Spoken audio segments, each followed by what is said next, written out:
I will take the interpretation of the Torah. I hope we will follow today.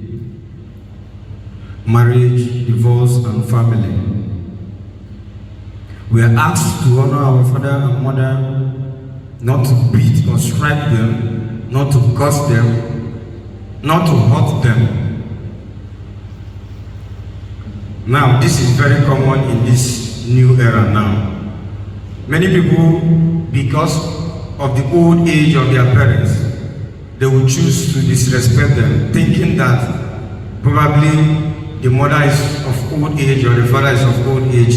Your father is a kid now, or he doesn't know what is trending. You can now dishonor your father or your mother. Now let me tell you one thing you don't know. That your mother is mad, or that your mother is a witch, or that your mother is very, very bad, does not warrant that you have to dishonor her. The laws of God did not give room for a bad mother to be disrespected. The instruction is honor your father and your mother, not honor your good father and your good mother, but honor your father and your mother. Most times, women do tell their children ill about their father, probably because they are not in good terms with the man. They will now tell the children that their father is useless. Is this true? Most times, probably because the man is not capable financially. You go about to tell your children that you are the one paying their school fees. You are the one suffering to feed them, that their father is useless, going about to drink about with his money. Doing this will make the children to disrespect their father. And most times when the father comes home to give a simple instruction to these children, they will beat up the man, and the woman will be in support of the children beating their father, just because he's not in good terms with the man.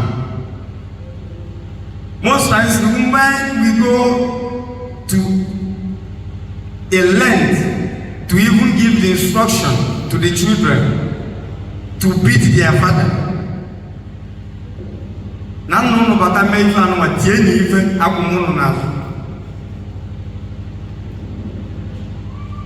Very, very bad.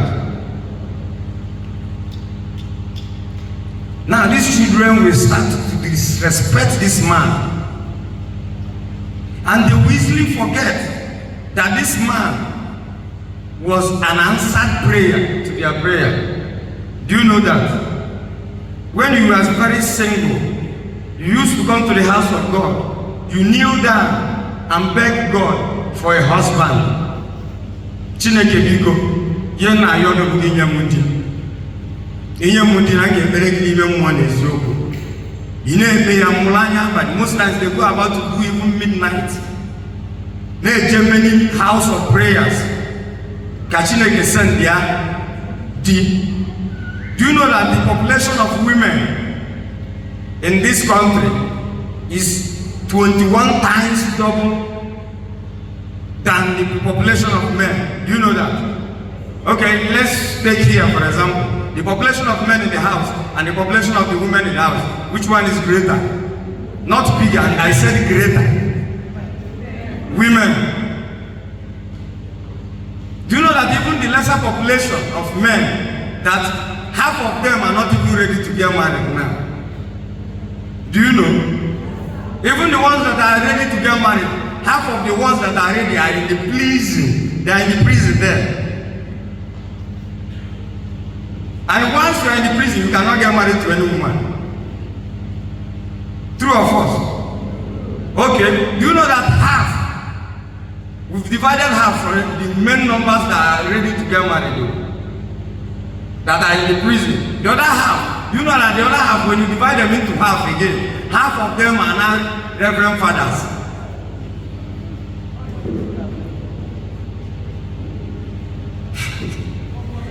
They took oath not to even look at you, the women. Okay, now we've removed half and another half from another half. Now do you know that the remaining half, when you divide them into half again, that half of them are homosexuals. They don't like women.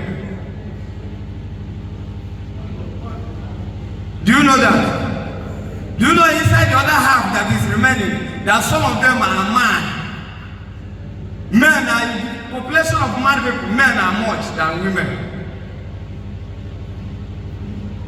Okay, inside the other half that are mad, that the ones that are remaining, if you divide the other half again, the other half are not, they don't have money to pay the bride price that your parents are ready to bring to them.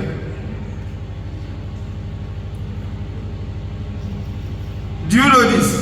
Yeah.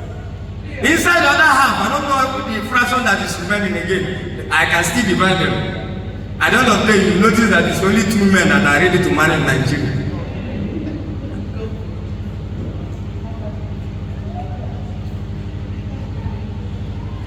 Now you say prayers. Most times you say prayers, God, please send the right man to my way. There is no man that is right, except you are waiting for Jesus Christ to come and marry you. He's the only right man.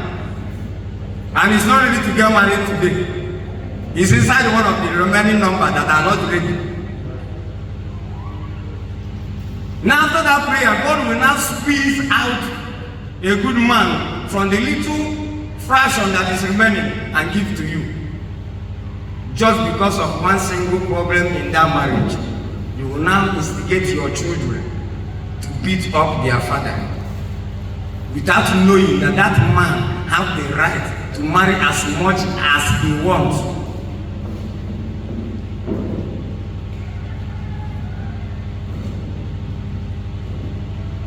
Are we following? Yes. The voice of the women are now very low. Please stop instigating your children to beat their father. Do you know that once you beat up your father, that your own child will beat you up? Because this is generational cause. You know, see now I can't now. Now, do you know that Giwanasi Umugitie Papa Fife na Mama Papa Ha Nene Wanya Wanka. Giwane Bebele Koni Gano Bloja Nemezine clearly a problem with the Nedi. Because in my own mind, the problem of Nedi will come one thing with them. And that is not a problem because you are coming from another family background and that lady comes from another family background. So I don't have issue with that. They can go ahead and have problem. After all mine, now wine. Manona here if moke, not be a moke, can so. Mana, why is it common now? Why not be a wine? Yes, so. You don't even have peace among yourselves. When you say yes, someone it's here, Papia is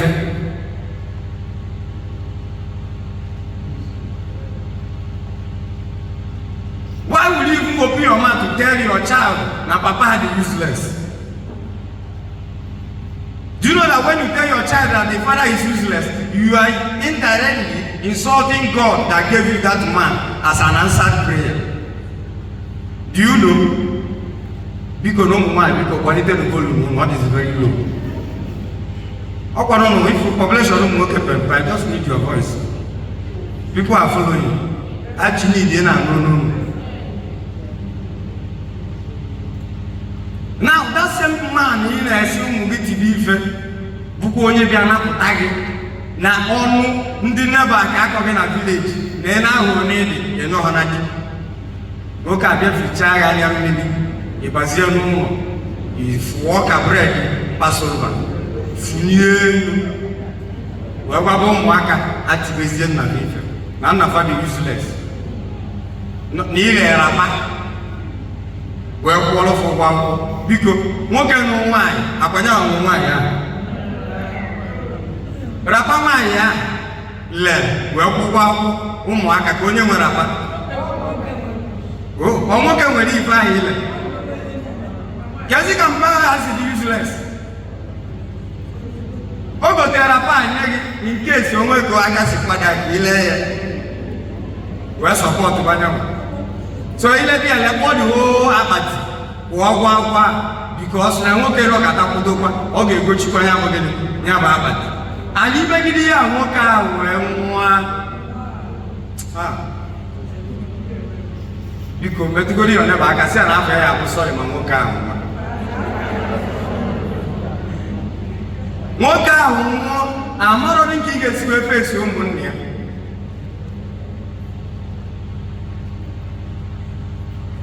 Nwoke ahụ nwụọ, do you know that the land of that man 1 year si azụ mgbe ọ dị ndụ na gị nwa bụ nwaanyị cannot even get it from them again. Iluzigokwa na ahụ ọ pụgo gị n'aka. Even nke nwoke ahụ onye gị enwe every tendency na ụmụnne ya ga-abịa nwụchukwu gị ebe a. After ebe abụrụ be nna gị, achụọ gasị gị na-abịa nna gị na-abịa nna gị. So be careful at what you tell your children against their father, because God himself will not be happy with you. And ịkwasị ụmụ gị ihe ndị a niile obere oge ha ga-anụ nwaanyị nwunye ha abata n'ụlọ gị na ya akpịrị ya face to face. Akwụwa bụ ụgwọ ọrụ ahụ iji wee mee ngwa ngwa mee ka nwoke ahụ wee nwa n'oge. Have you asked yourself ihe mere na population of widows carry the population of widowers? Ị mara nwaanyị kwesịrị ibu ụzọ mụ na marriage? Ihe ajụ mbụ why? Onugbu adịgogo why? Mgbe a na-ekwu ihe gbatu volume. Let me tell you why. Nwaanyị kwesịrị ibu ụzọ mụ na marriage. Mkpuchi enwere ma Bible back here up. After all, nwunye Abraham bụ ụzọ m. Ka ọ na-emara nka. Rachel na Jacob bụ onye bụ ụzọ m. Nwunye m bụ ụzọ m. Ihe mere nwaanyị ga-eji budi ụzọ wee mụọ first. Na nwaanyị na-amụ nwa. And the more na-amụ nwa ka the body system na-adị weak. Mere na even in marriage na nwaanyị na-ebu ụzọ use mkpọ before di. Kezi ihe meziri na nwoke ahụ ga-eburu gị ụzọ nwa. Because ị na-stress ya up. Nwaanyị kwesịrị ibu ụzọ wee daa. Because ma aka na-eje eje gị na-eje. Isi nri ọrụ niile dụrụ na ọ bụrụ gị na-arụ ya. Now who is weaker in the family? Nwaanyị ọ kwesịrị ibu ụzọ wee daa. Manye nwoke ji wee bu ụzọ wee daa because one sacrifice his life for that family.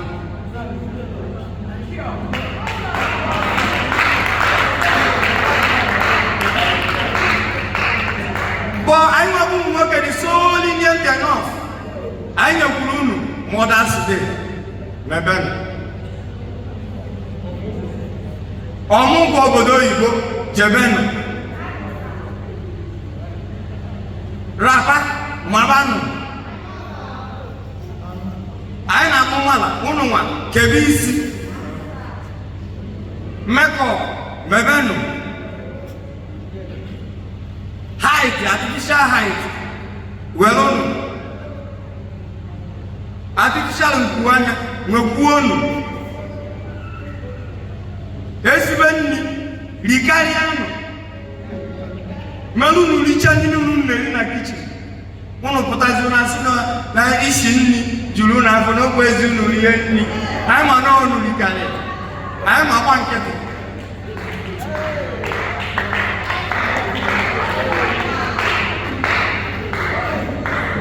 Kọla ya mara na ịchara ya mara na azụ ọgbọ n'ịtago half feet half.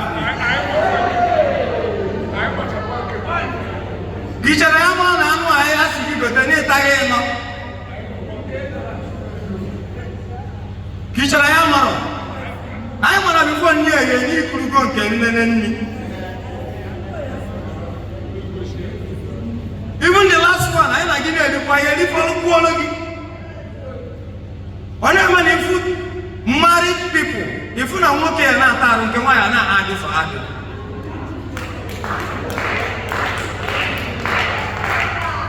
Jugodo onwe gị ajụjụ, otu a ka ira mgbe isi nọ be nna gị.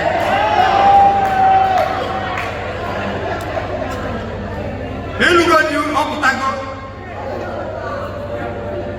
Mana ihe na-agba mbọ bụ ka igbuo onye ahụ mere ya ife ndị a niile. Ị na-arụwo taa were last card gị jee gote ndị si elu dị gị oriri.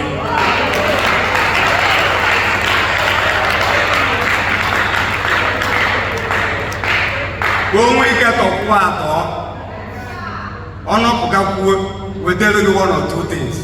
Maka na anyị rapụba nwa ọ gị nwa n'okwu na gị nwa nwezi ife niile ma ubi niile a adị na-agba mbọ ka dị gị nwa n'oge.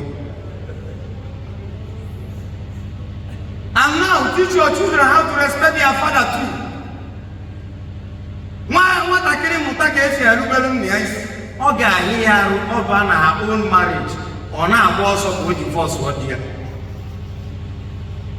Because na ọ ma na nne na nna ya nọgidere ruo 60 years of marriage, mee anniversary of 60 years. Ka ezi ka nye nwesị na 5 years na-agba ọsọ ka o si na marriage pụọ. Ka ihe na-achụ ya, and especially ka ihe a ji emebụ ha ji si ike mụta nwoke ka ekopụ na gị.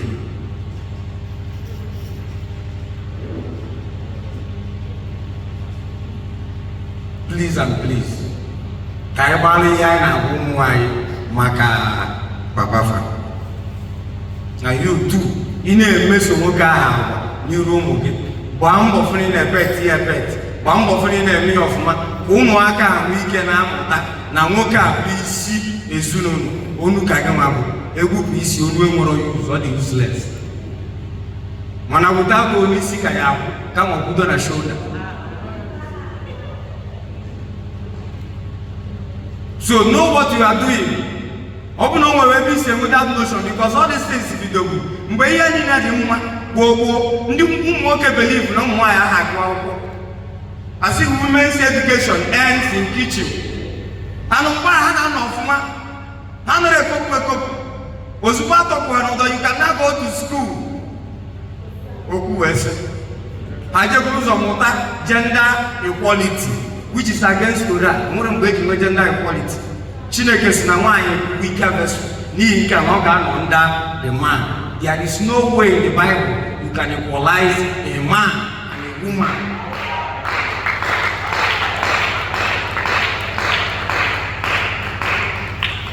You must be under the man. Ọ sị n'ihi nke a na ihe ọchịchọ gị niile ga-esi n'aka dị gị wee pụta. That notion, what a man can do, a woman can do better, delete it from your mentality. Ebute 1% ebe a, ụna anaghị afụzi ụlọ.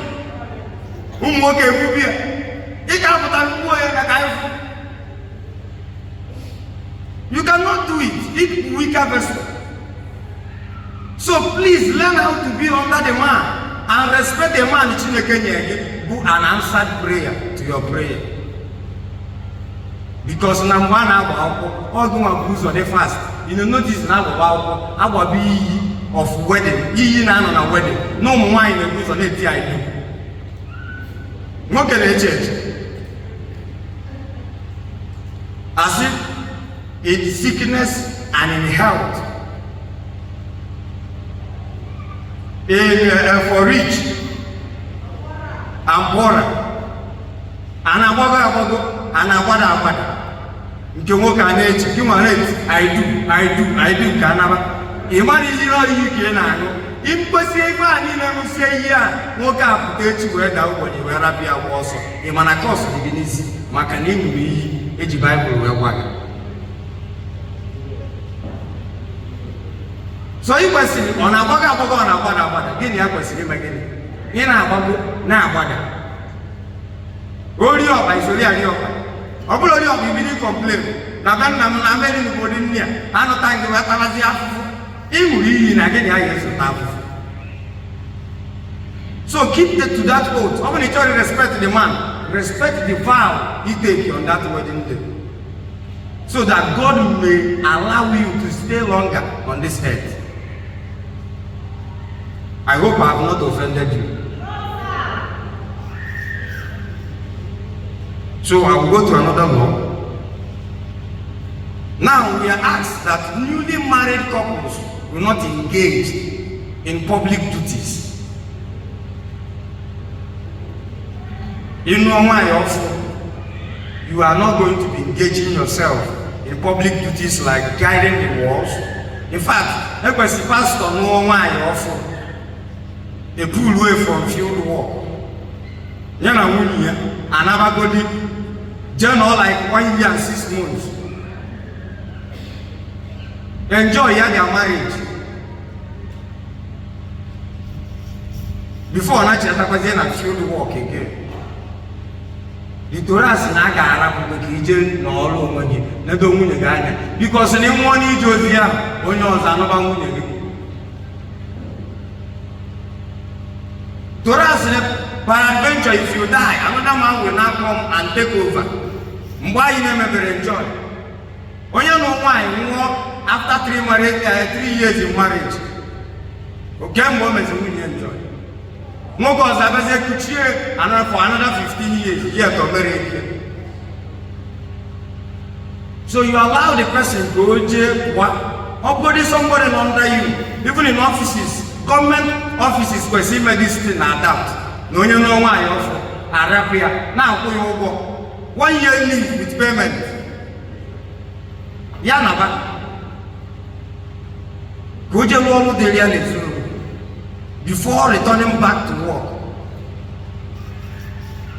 Not just that, even in the church of God, there was beauty here too. Everything I am, even know myself. I am in the church where we are on honeymoon. When honeymoon, I am there no chance. And mentality, I never believe in honeymoon will be in a hotel. No, but do you go now hotel? Just 1 month. Open your honeymoon. Honeymoon gonna get out diggy. And when you want to go now for 1 year, I am honeymoon. Just one loan. See any, you know, Patalo, see any, enjoy yourself. Relax, like that. You enjoy your money, you are money. At least after 1 year, we expect that and I must expect more awful. I hope you are following.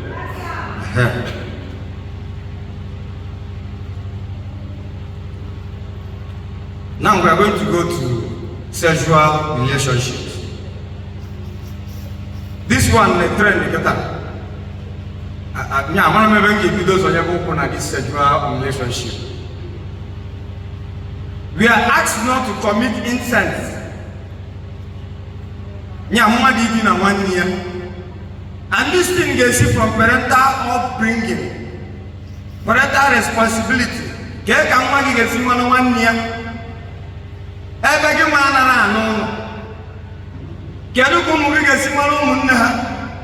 Every belief in a village in Achiburi. Gabala mentality is where we are. Galukum is one never. Every do be fragile, you could never. Don't you know that cousin Nesimani couldn't have? Galuka is Rama. Galuka is Rama one never. Everyone on the no one. Yadu ka ga si one never ebe nwunye ga no do na ndi inyom bi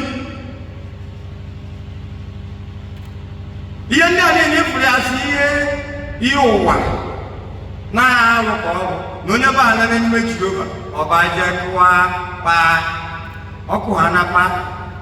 Don't forget that na ndị a na-enye gbara ọsọ ndị ụmụnna ga na-ekpere arụsị. Ndị inyom ndị a niile enwezi onye na-eje ụka n'ime ancha na-ekpere arụsị. Ndị ụmụada niile ancha niile na-agụ mmụọ sọ gị bụ onye na-eje n'igwe ancha na-eje ọkụ mmụọ. Don't forget na ịbụ ndị Sabat na-asọ nsọ ozu na ya emetụkwa ozu aka na onye metụ ozu aka na 7 days ga-aga na mmegide ihe a wee nwụrụ. Ịsọgide nsọ ya na-asọ wee nwụrụ.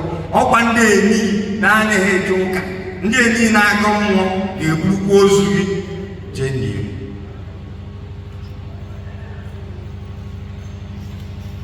Gbaba ọsọ ana na village ị na-achụ 70 years ọsọ na be village for past 40 years. Ụmụ You don't even go to meet no monna. That nigga will never get no cool. No monna. Open the blue by chairman no monna. Get it as if chairman on the world. Go back to the village. If you are not in the Nom, go and register in the Nom. If you are not in Nom, go there and register.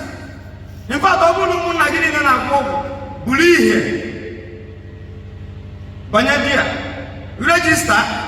Kobala Hania had a man, Adroma. Had a man to make a Babylon Charia.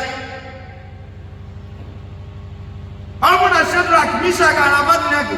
So that the Babylon never allows Nika, Nahagan with the Babylonians. Get a Babylon against the Charia.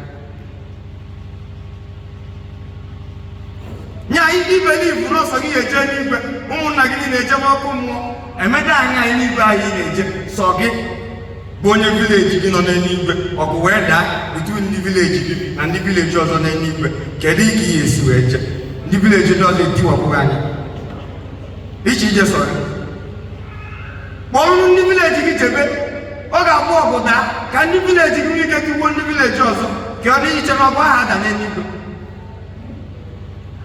I want to console with any Lucifer. I went to put up here.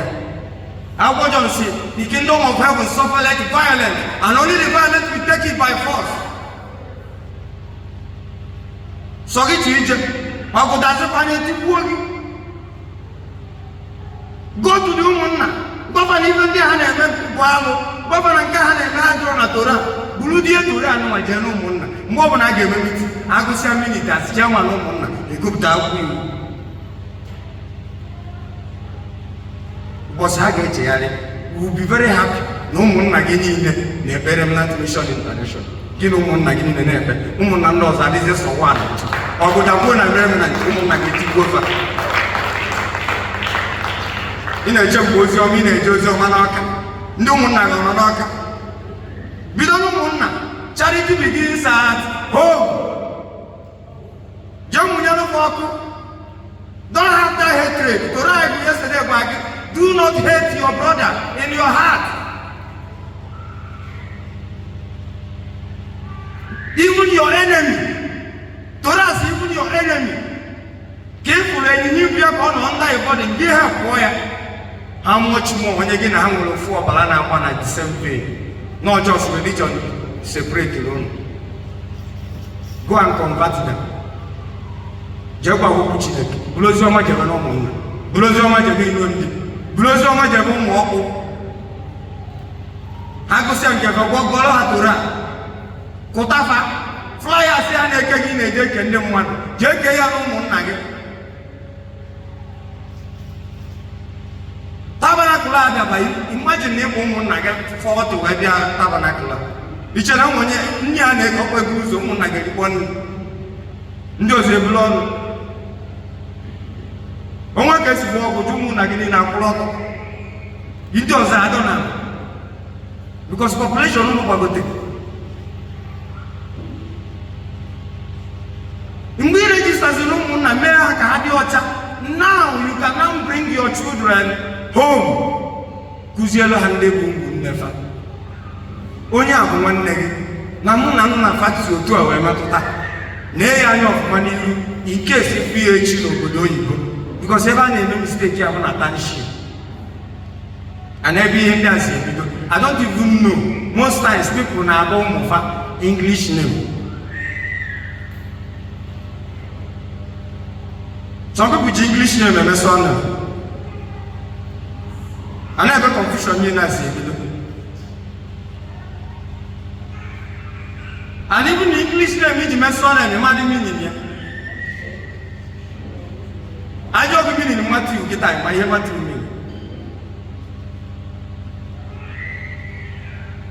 Many names in as a man meaning. Today said no, we get the Mason. Okay, Chilin, open I even one name, okay. When I am Matthew as son, we meet him again in Lagos, where joy after, as soon as you have Gloria Matthew. Get a man gets you a man when you are born.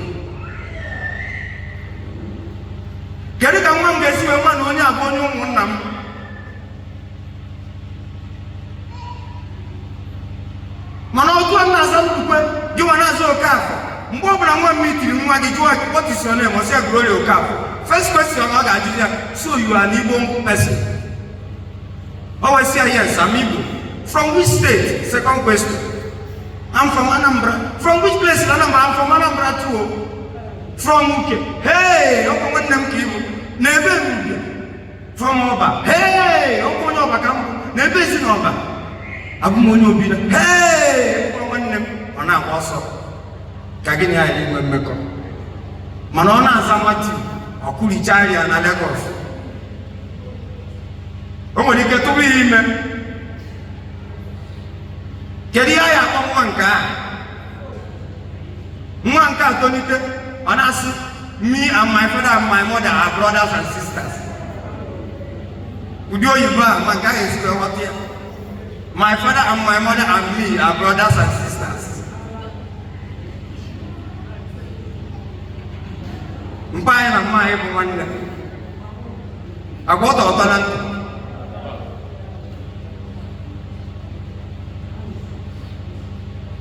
If we read the Bible very well, if the Bible they make mention of Abiasi, God of Abraham, Isaac, and Jacob.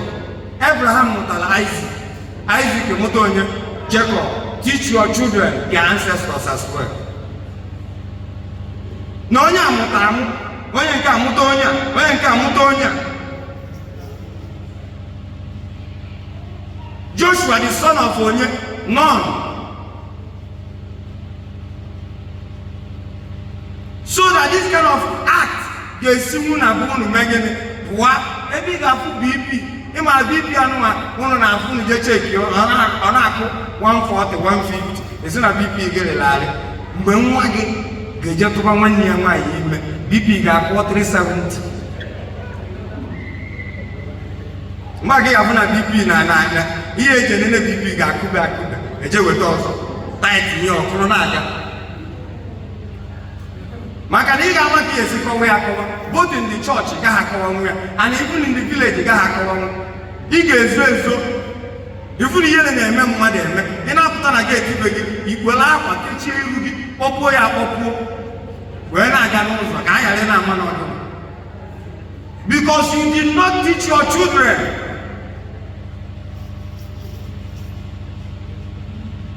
Kuziele for this kind of act ya ready. How much more so? People of nowadays now don't even believe now sleeping with their cousin while they go about to make love to their cousins.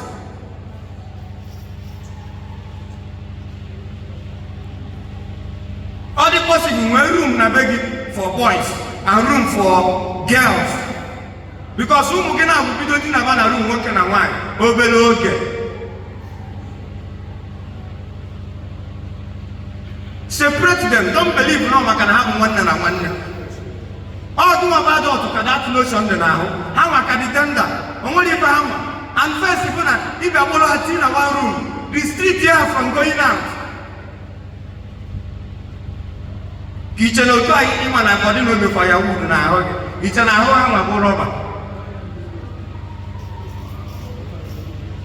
Why are we up here? Okay, happen because you put to the gate. Onye chere na agere nya na nwanne ya nwanyị anu chega aga dia because he never believe no one na nwanne no nwere ebe ha ga-esi weje anu mgbe igochi we what the kind of shame. Imagine you are like to bad aga nwanyị ime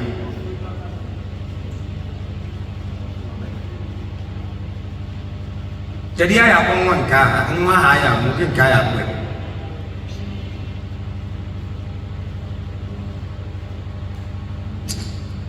Maka ni si ya kamika da kutano.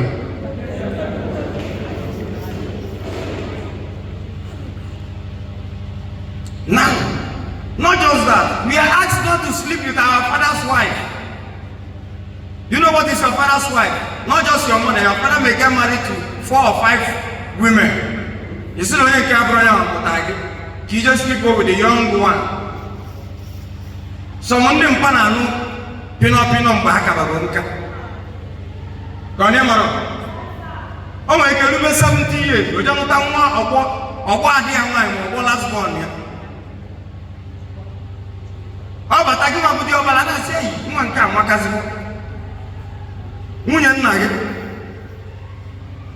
mgbe iji ama isi na azụkọ ya na mpa gị agbadago n'ume ọka dịzikwa ya ịbakwuli ya je di na ya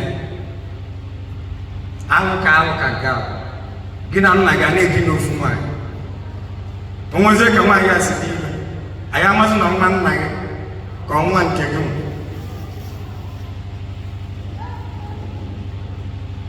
nwere alụ ka nka. Now we are asked also not to sleep with our uncle's wife. Nwanne nna gị nwunye ya. Some of our uncles na anụ nwaanyị na-amụ ekwunelekọta nwa. That you will start to admire them. When such feelings comes into you, bido ebere ozugbo, banye ebere chem prayer, ibepụ ikpechie. Yọba Chineke ka dị sọ nwa mee gịnị gabiga. Some boys they sleep with their aunties, one name mama. Do you know that if your mother comes from a polygamous family, now you have many aunties. You are not supposed to go there and sleep with any of them. It's an abomination.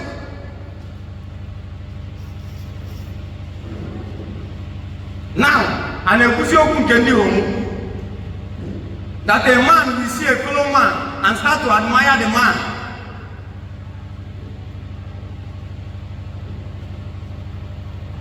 Moka like if I'm moki, or two I won't work at tank. I don't know not to Chineke Sisionia lose war. And I don't know. Anyway, do you know that some boys from birth name hormones of a woman? Do you know this? Now from birth, don't want to get hormones to man. Obidore you have mammy and what do one. You know, then you're we are now what I hear you. Only make a wine, no look a wine. Go baby, show my in a walk. On I got a wine, or you know, no, you will go up to. How do we handle such cases?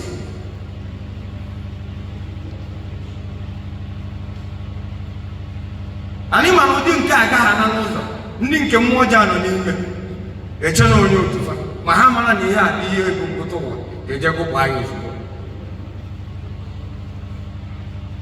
How do we avoid such things? Mgbe ịmụta nwa gị nwoke bido mebe ka nwaanyị chọọ ịtalị ịpịagide ya pịagbuo ya bịa tụọ mma na Chukwu bupụrụ gị ihe BP. Oje sute tafisi wole ta chawa ya azunzi. Oje yiri skate pia bia yu ya yekwa. Because oge otu ago si ebido. Oji maka no nwa anu nwanyi bido like ba ko mu nwanyi. Mbija ma oje ko ba Senegalese. Ofu bo so ba en fish lo kari age. Anu bo kari age. Awala do bi. Difuzie na Facebook ona asu mo. How is you? I don't know why in this modern generation now this thing for you so that the name of mind for people to engage in such practices. As you know, transgender. Transgender without all you go by the dictionary. Transgender. Transgender. What is that transgender? So God that created that man to be male, that male will tomorrow change to be she-male. And you pop down on Facebook, only you will trend. Of the celebrity, no name Yakum one, no name Meko, no Nagakawan, and people cannot be alike. If you tell me about it be alike. Why are you liking such things on Facebook? Why do you like such things?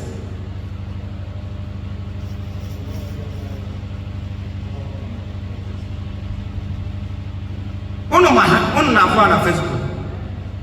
Diobala mwana anakata ladies okonya munwa nwoke. Mami ana anwure otu amunwa nwoke na we obi ke bale bazie nne egwu mana Chineke mai. Oje ho nwa ga ho wala ato ozugbo. Akwe bana nke ga agwụ. Diobalaga Wada. Oja just move to illegal. You see, I can't be carried. I was Panyana. Now, I was a Linda. And I said, every dog was no Linda. No, I was Linda. Kedi ga kono no ka masị kpọrọ ya bịa mmemme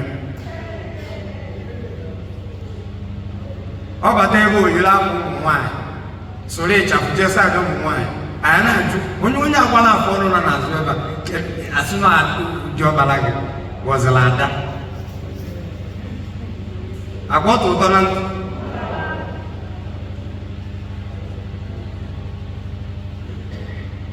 nke ndị homoli bụ na ọ dị so disgusting na nke happens of more bụ lesbianism nwaanyị like nwaanyị ibia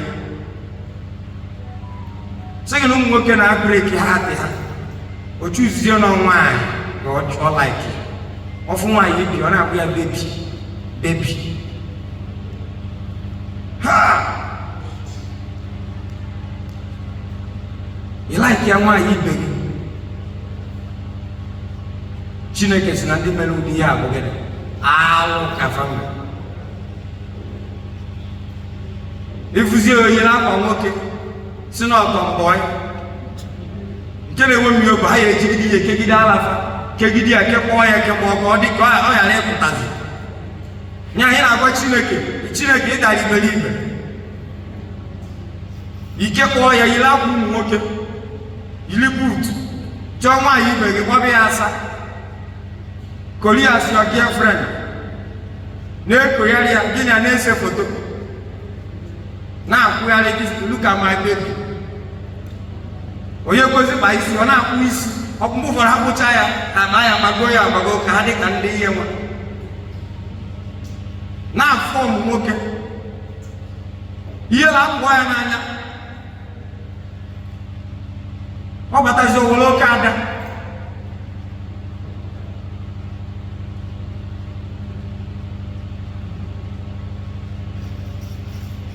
But why never I can see a year can how much more are we going to discuss?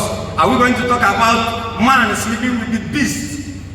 Are we going to talk about women sleeping with animals? Mother who get so much fall in love with the dog. Now get an army on Abaninga get a bed. Dinner. Obuna aji kita na togoto. Coba nunggu ke kepala aji na hari ini.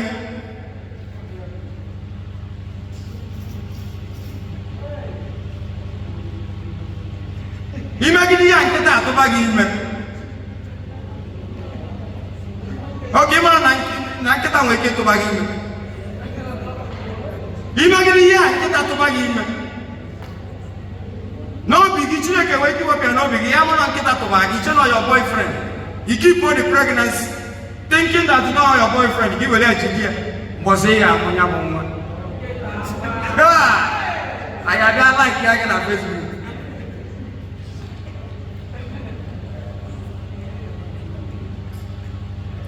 Yaki has registered and Kita to bag him no woman.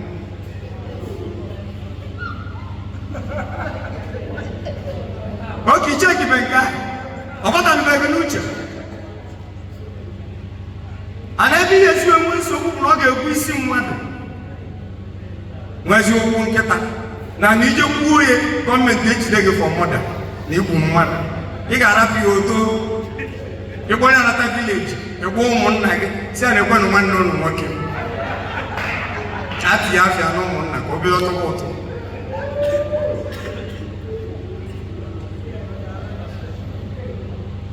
Mwagi bido ana mwale wankita banya kwa mbele.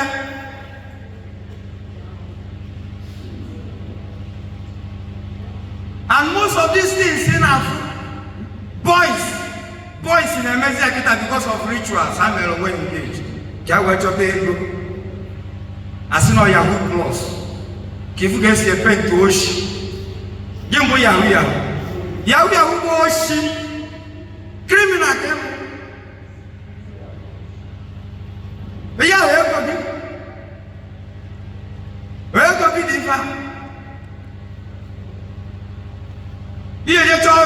all over the world.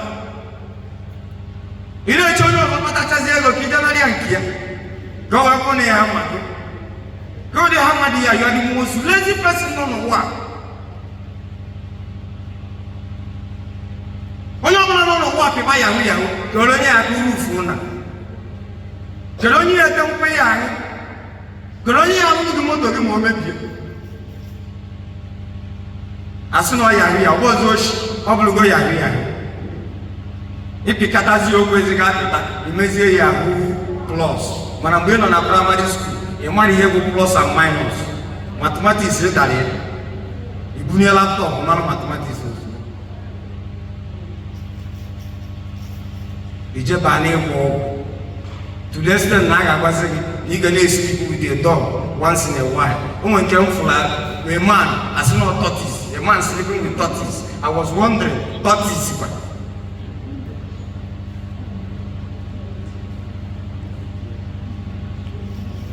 A man out of tortoise him. Cake and one bem way are there. A ban and track on a bank.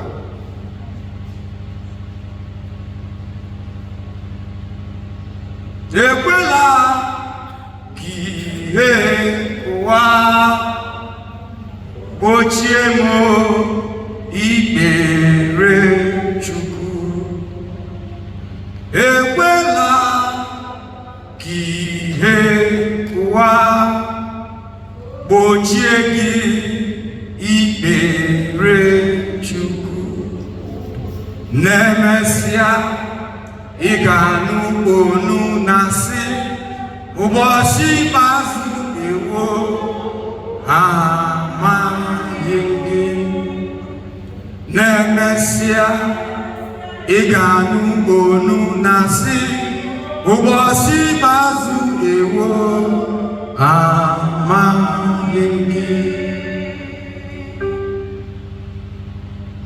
one gage alone. Train up your children in the way they should grow, and when they are old, they will not depart from it. Our preacher yesterday said, I open like internet, open like a television for all of them. Well, my woman, guy, this is children are working on this smarter than we. You know, play a phone. Ever eat an organ or woman, I can't get my mama. Tomorrow, they practice here. Go take my ear. Kitchen and one who couldn't lie. Fail as a parent. It's an lie as a room. It's an lie as a room. Can go to no one to lie in the Bible.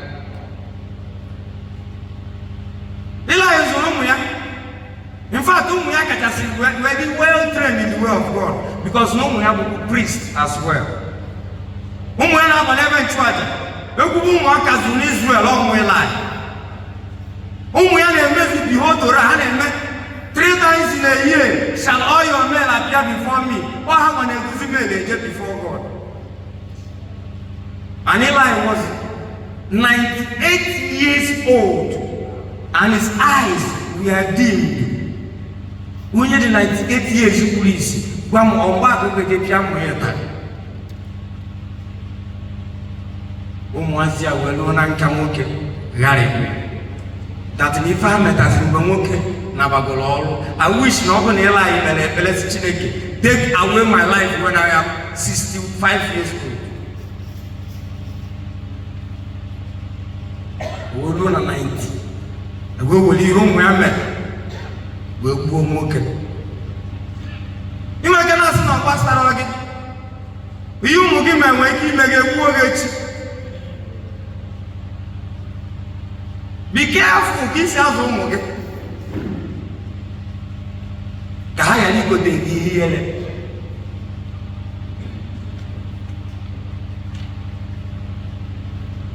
Now we are asked to do the feast of the Lord, to celebrate them from the feast of Passover, the feast of wheat, to the feast of Tabernacles. And the Feast of Tabernacles is here now. We are in the celebration of the Feast of Tabernacles. And what are the laws guiding the Feast of Tabernacles? The first law of the Feast of Tabernacles, beginning. Now which day? On the 15th of the 10th month, you will start. That's the first law. Now the second law of he gave me for 7 days. Also on the first day, we don't want to bear. I'm not going to do that. I'm going to do that. You do not to log up on Unabella.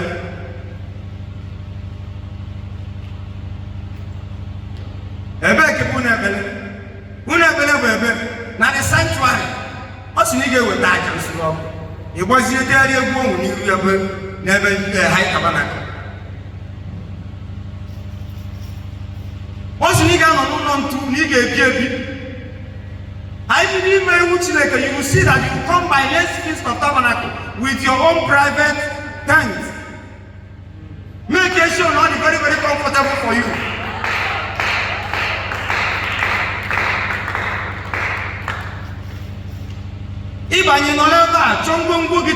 Your gas is supposed to be inside there. Your phone is supposed to be inside there.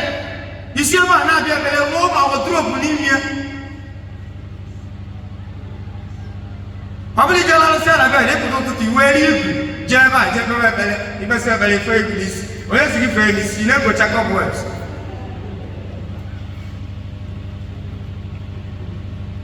By next Feast of Tabernacles, I hope that you are going to come prepared. What do you want to give? And how are you going to do it?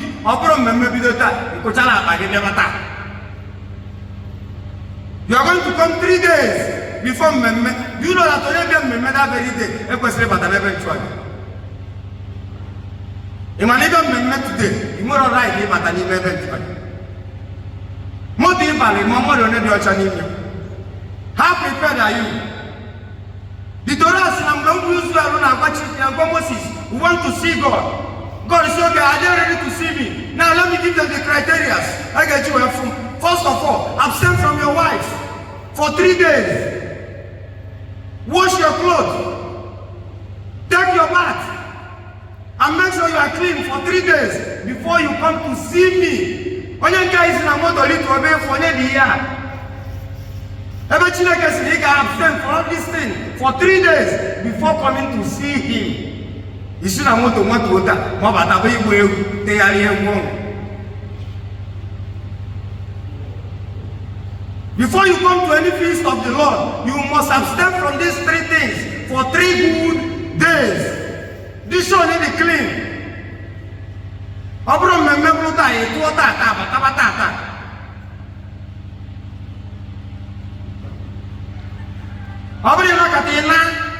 Because this mentality is Sabbath. I cannot lose you.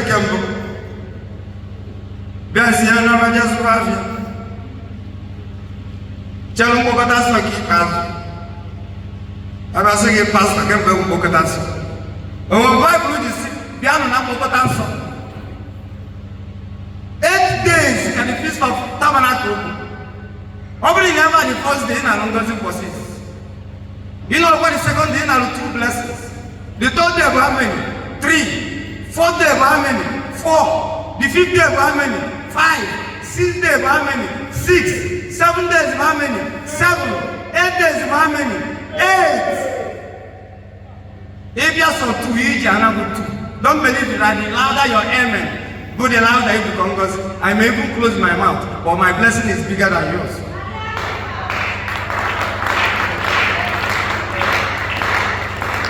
Because there is no place in the Torah either. 7 louder amen. 68 you and doesn't have. Although that's simple. 7 days, 8 days, you can't. Go where's working. Meet Lam, Chile commanded on the area. Also, no name of Jaconucci, or Brosana, I couldn't name Bolono, Mano before my again. Diana, what before on a shop? What before on appointment? What before the Ego general group? Ni never Tikata tikata hallelujah. Jump up and shout hallelujah. You jump and you see.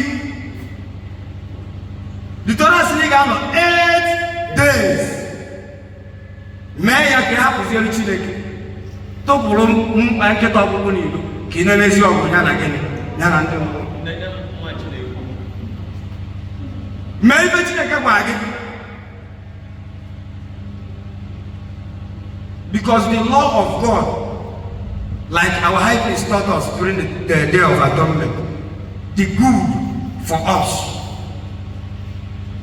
The law of God will always open our eyes and enlighten our eyes.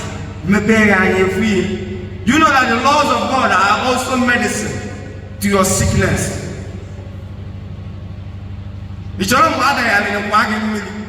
Pneumonia.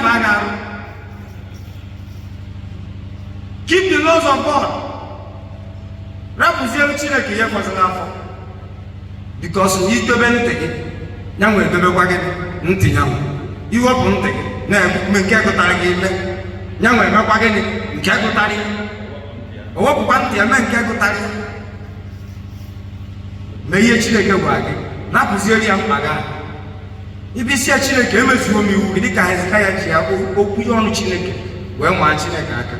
Konya Maga, Ezekiah, whatever they got. Ezekiah told me earlier. One of my Ezekiah is Onyam. Wait, let me ask you one thing.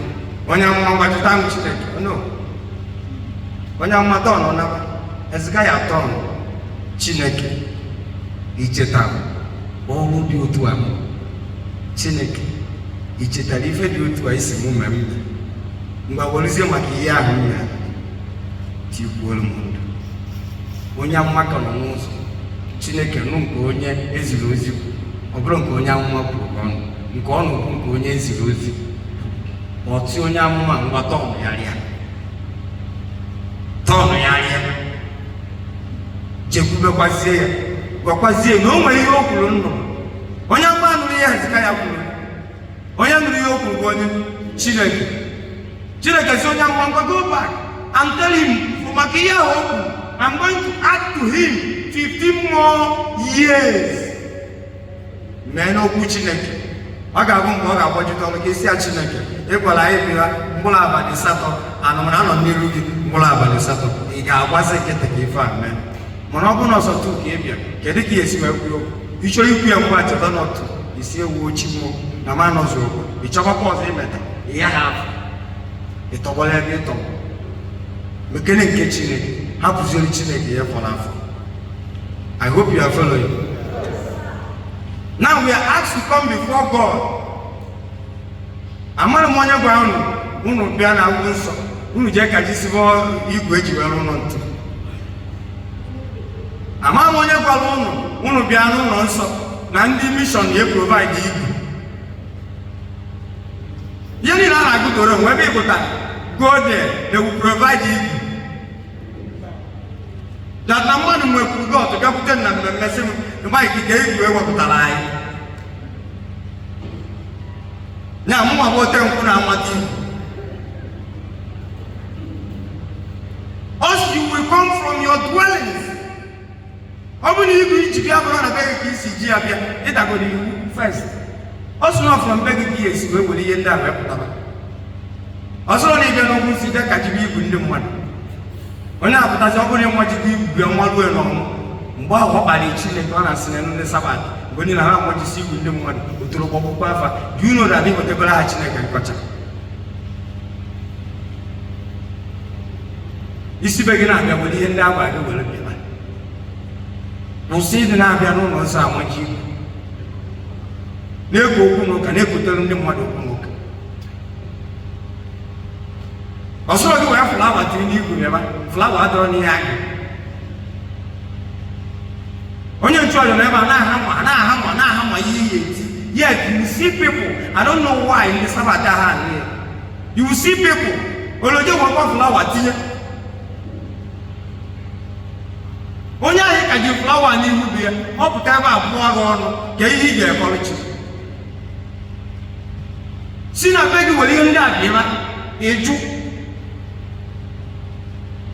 Osini keji yenda bete ya ni egbo ni ho ni Upon Kaya Racing, the early work with the beach, you know, in a mystery way.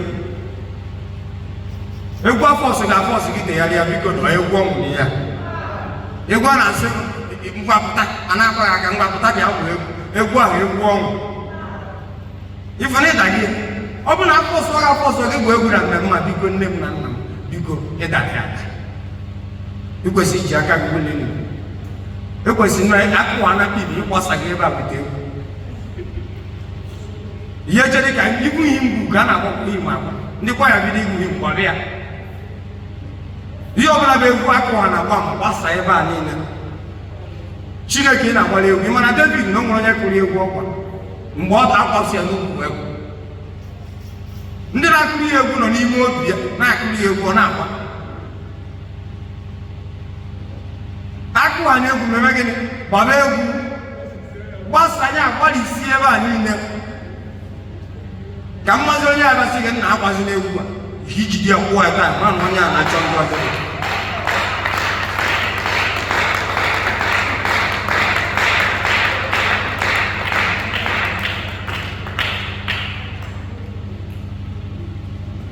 Now also, the first day they do the Feast of Tabernacles, Holy Convocation. Holy Convocation, you are not going to buy, you are not going to do what? Sell. And the last day, as well, Holy Convocation. You are not going to buy, you are not going to sell. You can't run out of emergency. So you don't go out there to buy and anywhere. Do you know that Tony Bamoto was Holy Convocation? Buying and selling. Yes. Yeah, man. Emmanuel Balokana no was really convocation by buying and selling. So, okay, why is that buying? Do you know that on your scene, I be a blue body motor, there are tunnels of power at a free station. No, no, I'm doing this in the buying and selling. Make sure you don't do all these things again at the Feast of Tabernacles. So that the blessings of the Feast of Tabernacles, God against Yemen on Arabia, Money Nato, I get another kind of Yeninani, because they have me up again. Open on the TikTok of Bagame, you know that you are going to jot it down. Morgan of Betty Egypt, and I go see the game. Niga jot your down, and let it out about each news of Paleno, William Boleto. It not at the point of it's not again coming to Boleto. Magrema ni koya na gora go tonda mo ike forever monoluzi na kechineke ekupta sense ndi sabat koya rebia Jehovah malaji kai Jehovah mala omana adika omara yesu oluna kendo waisu ke mwalifa oluna kechuva omalaji ke. Then we are asked to eat some things and not to eat something, especially we are asked not to eat blood, we are asked not to eat fat. Most of the times, because of lack of money, you become